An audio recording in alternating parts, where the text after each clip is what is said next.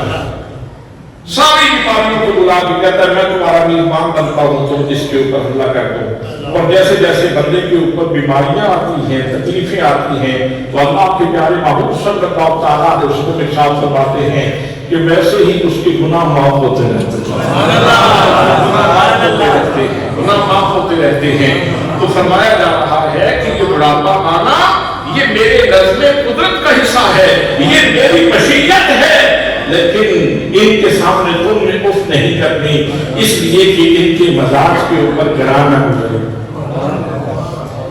دوستان محترم، یہ جملہ بھی بڑا جامع جملہ تھا، احساس سے بنا ہوا جملہ تھا، لطافت سے بنا ہوا جملہ تھا۔ اگر کوئی اور بات نامی کی جاتی بات تو سمجھ آ گئی تھی، لیکن اللہ کریم نے اس بات کو یہاں بھی بلوغ نہیں کیا، بلکہ مزید ارشاد فرمایا بلا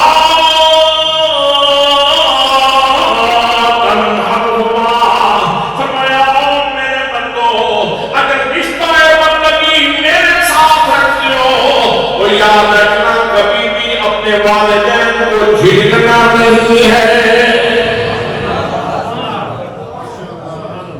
ان کو جھڑکنا نہیں ہے۔ پہلے اف کہہ دیا کہ اف نہیں کرنی، پھر کہا کہ ان کو جھڑکنا نہیں ہے، پھر میرے رب نے چوتھے مرتبے میں ارشاد فرمایا، چوتھی جگہ میں ارشاد فرمایا بلا تنہرہما وقل لہما قولا کریما۔ میرے بندو، جب ان سے بات کرو تو سلیمہ گفتگو مجھ سے سیکھ لو، کرینہ گفتگو مجھ سے سیکھ لو۔ جب ان سے ہم کلام ہونا ہے، جب ان سے گفتگو کرنی ہے، جب ان کے ساتھ بھی کلام ہونا ہے تو پھر سن لو۔ ان کے ساتھ جب بھی بات کرنی ہے تو کریمانہ لہجے میں بات کرنی ہے۔ وَقُلْ لَهُمَا قَوْلًا كَرِيمًا۔ آسان کر دوں تو یوں کہا جا سکتا ہے کہ اللہ کریم ارشاد فرما رہا ہے، جب تم نے ان سے بات کرنی ہے تو میری صفت کریمی کے مظہر بن کے بات کرنا۔ نبی مقدم صلی اللہ تعالیٰ علیہ وسلم کا ارشاد گرامی ہے، تخلقوا بأخلاق اللہ، اللہ کے اخلاق کے ساتھ اپنے آپ کو آراستہ کر لو۔ اللہ کریم ستار ہے، پردہ پوشیاں کرتا ہے، تم بھی لوگوں کی عیبوں کے اوپر پردہ پوشی کیا کرو، رب کی صفت ستار کے مظہر بن جاؤ گے۔ اللہ کریم معاف فرماتا ہے، الغفار ہے، تم بھی معاف کیا کرو لوگوں کو، اللہ کی صفت غفاری کے مظہر بن جاؤ گے۔ اللہ کریم الجبار ہے، ٹوٹے ہوئے دلوں کو جوڑنے والا ہے، تم بھی لوگوں کے ٹوٹے ہوئے دلوں کو جوڑا کرو، اللہ کی صفت جبار کے مظہر بن جاؤ گے۔ یہی وجہ ہے کہ حضرت بابا فرید الدین مسعود بن شکر رحمۃ اللہ تعالیٰ علیہ کے پاس بندہ آیا اور اس نے آ کے کینچی تحفے میں پیش کی، تو آپ نے فرمایا بیٹا یہ کینچی واپس لے جاؤ، آئندہ جب آؤ نا تو سوئی لے کے آنا، فقیر کاٹنے کا کام نہیں کرتا، فقیر تو سینے کا کام کرتا ہے۔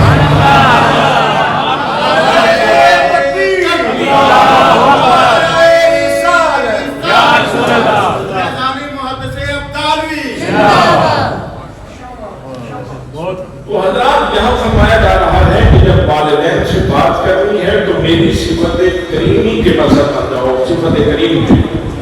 اور میں نے شاید پہلے بھی عرض کیا ہو کہ اللہ